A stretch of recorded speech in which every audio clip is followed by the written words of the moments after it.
Bruh. Bruh.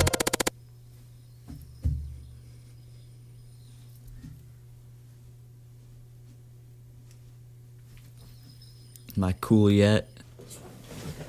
I just want to start out this video with saying happy holidays. For me, it's Christmas. For others, it's Kwanzaa or Hanukkah or other one. But hopefully you are enjoying it. And, yeah.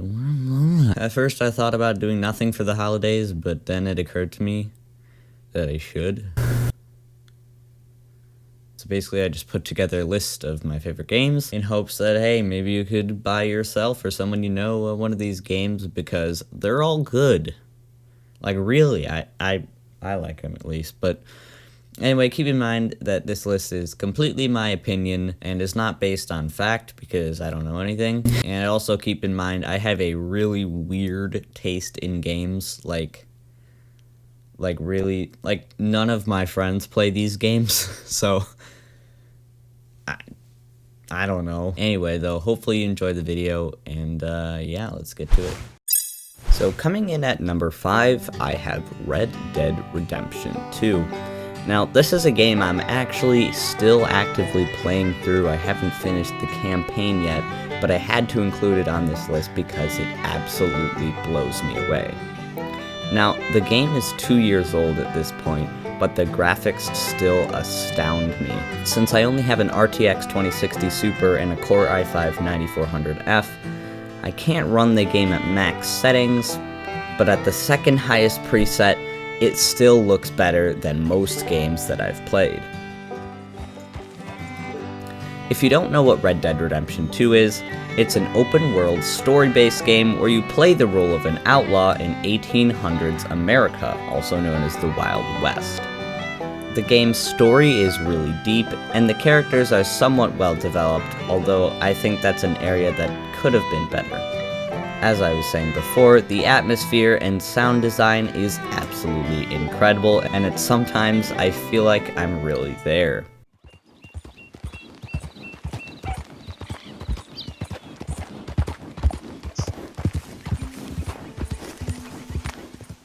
Along with the amazing story mechanics and graphics, the game also features a unique combat system utilizing a Dead Eye. Essentially, Dead Eye is a special ability that slows down time and gives you improved accuracy when shooting your guns.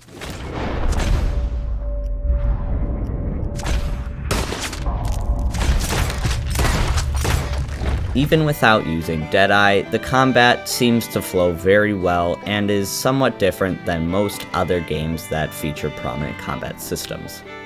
Something I really like about Red Dead Redemption 2 that I don't see in many story games is that it allows the player to make decisions on their own without being forced to do so by the story. There are some things that you can do to move the story forward, but if you don't want to do so, you don't really have to. The game has many different side quests, main quests, and side characters that can take you on all sorts of rabbit holes, and to be honest, even after you finish the game, you'll still have so much to explore and have so many side quests that you've never even done. In the number 4 spot, I have Superliminal, which is probably the most fascinating game that I have ever played. At face value, Superliminal is a very basic puzzle game with no real story arc or characters involved, but when you really play it, it's very fascinating. The basic premise of the game is that your perspective of certain objects changes the scale of them. It's really hard to explain verbally, so you might get a better representation by just looking at the gameplay footage on screen, but I'll do my best.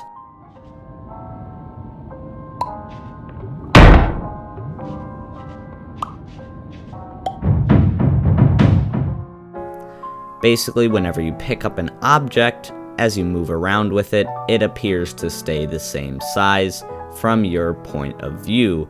However, when you let it go, depending on the distance that you intend to place it on, the object is either bigger or smaller than when you initially picked it up. All the levels revolve around this mechanic and continue to grow in difficulty, forcing you to get better at using this mechanic and also forcing you to think outside of the blocks and try different strategies to beat the levels. Not only is this one of the most unique games that I've ever played, but the graphics aren't bad either. It's nothing to write home about, but it does have a really cool aesthetic that I really enjoy, and the music is a great touch as well.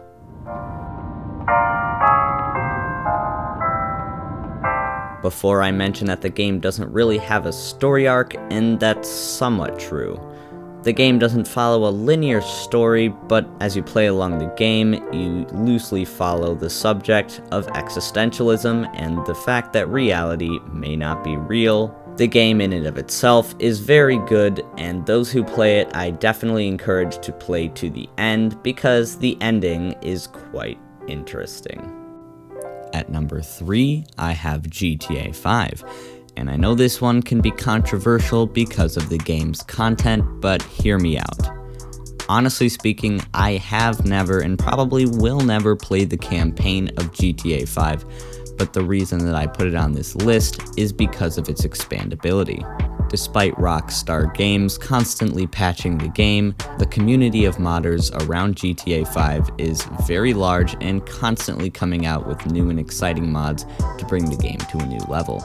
Not to mention that GTA 5, in my opinion, is the best representation of an open world game out there. I mean, it's absolutely insane.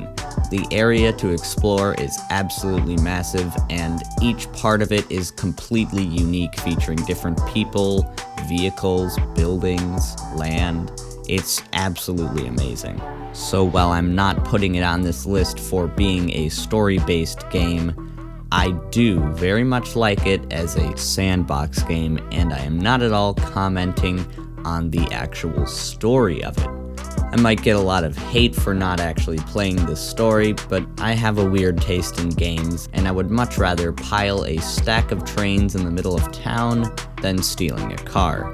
But I understand why people are judging me purely based off of that standpoint of the game. Nonetheless, I felt that I should put it at the number 3 slot. Of course, no top 5 games list is complete without Minecraft, so at number 2, we have Minecraft. I started playing Minecraft in 2012 or 2013 and have loved it ever since. Of course, part of my fondness for the game is directly due to the nostalgia that is connected to it, and when I talk about it, I'll try to have as little of that as possible. Now, if you're an absolute insane person and you don't know what Minecraft is, it's basically an open world survival sandbox multiplayer game, and that's just at face value.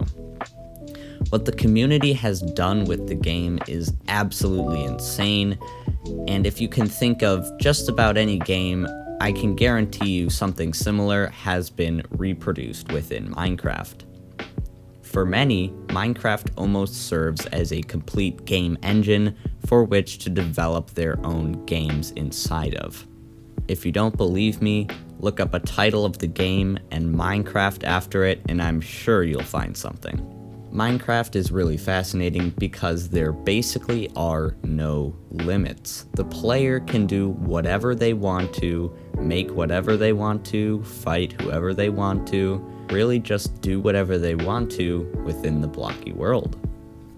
Of course, you can play survival mode where you have to gather resources, collect food, fight off monsters, and in the end, defeat an ender dragon. But for those who don't like that sort of situation, there's also creative mode. In creative mode, you can let your creativity run wild with unlimited blocks and resources, and you can really just build whatever you want. Even if you don't like it, I'm sure everybody watching this video has played Minecraft at least once, and even if you think you don't like it, I'm sure there is some implementation of the game that you would enjoy. Although Minecraft to me is almost the perfect game, there is one more game which I enjoyed a bit more. Before talking about the number one game, I just quickly want to say my honorable mentions for other amazing games that you should definitely check out but didn't quite make the list. My honorable mentions are The Stanley Parable, Human Fall Flat, Beat Saber, Titanfall 2, Dr. Langeskov, The Tiger and the Terribly Cursed Emerald, Garry's Mod, and Starbound. And finally, the number one spot. If you know me, this should come to no surprise, but my number one favorite game of all time is Portal 2. To put it simply, Portal 2 is a story-based puzzle game, but to me, it's so much more. Before I even talk about the content of the game, I just want to talk about its atmosphere. Even though the game is almost 11 years old, the atmosphere is incredibly immersive. Despite the limitations of graphics at that time, the atmosphere really puts you in the game both visually and audibly.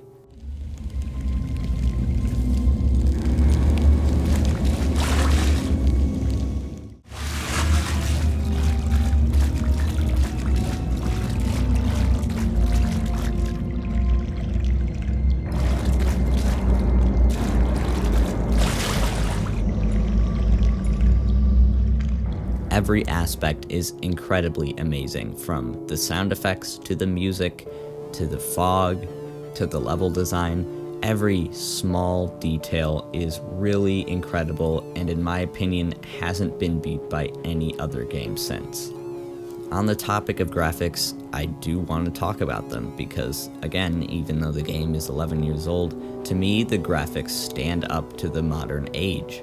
Of course, it doesn't compare to any modern AAA games, but they really don't look bad, and I'm still impressed by them to this day. So if you've never played Portal 2, or the first game Portal 1, basically it's a story game set in the future where you're a test subject forced to complete a series of tests for an evil robot named GLaDOS. Oh, it's you.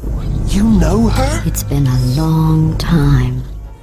What sets it apart from other puzzle games is the use of a portal gun, which allows you to place two portals in different locations and walk through them to be teleported to the location of the other portal. This mechanic is implemented amazingly, and you can tell the developers put a lot of time into it, because as you go into a portal, it retains things like your velocity and direction, which allows for the implementation of many creative puzzles revolving around those mechanics.